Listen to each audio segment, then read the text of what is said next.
Well, remember this, 2 weeks ago, I-10 westbound, a parking lot for hours. Many not knowing why until photos like these started showing up on Facebook and Twitter.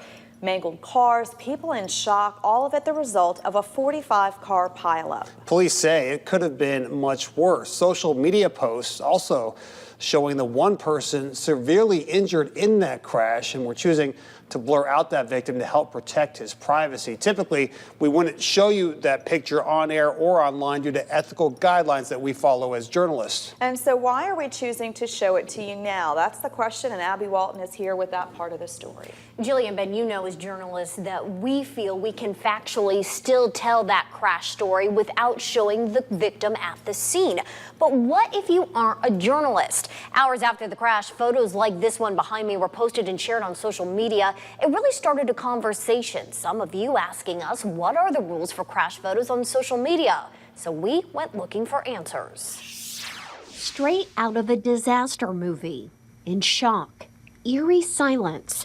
That's what was going through Renee Kelly's head after surviving a 45-car pileup. I just pulled out my phone and I took a picture because I was like, no one's going to believe this. When it comes to social media, Renee mostly uses it for business. I'm not a big poster. But like many that day, she wanted to document her experience, uploading photos to social media, several showing the crash victim. I saw everyone standing over him, with umbrellas, people crying, we're all looking like in shock, and everyone was really genuinely concerned for him. Renee never meant to hurt anyone with her post. Instead, to her, those photos represent the best of humanity during a difficult time. But others, like Natalie Colon, don't agree. I think that is such a huge violation to his privacy. Natalie and her daughter were also involved in that crash. I think that they thought they were doing something good, and which is normal in today's society. However, she believes it took away this man's right to privacy. But according to the law, did it? The fact that the accident occurred in public and people are able to take pictures or videos of the accident scene, that's likely not something where someone has a right to privacy. Ethan Wall is a social media lawyer. He says technology is changing so fast, the legal system can't keep up.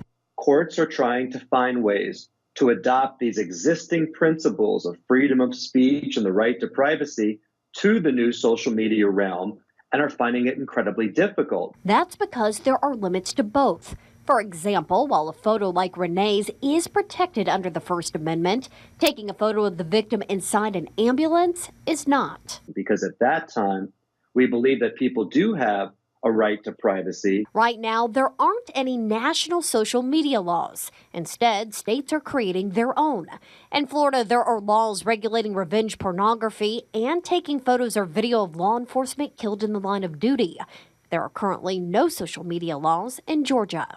Most of the laws we have that infringe upon our right to our freedom of speech are ones that we value the right to privacy more. Or it's considered dangerous. If caught taking crash pictures or video while driving, Florida Highway Patrol could write a ticket for distracted driving. Let law enforcement take the photos that we need for crime scenes and things like that, not get involved, because you could subject your personal cell phone, if discovered later, to release those photos to law enforcement. There's also something a lot of us don't consider. Thankfully, that crash on I-10 wasn't deadly, but if it had been, law enforcement didn't have the solemn task of notifying loved ones.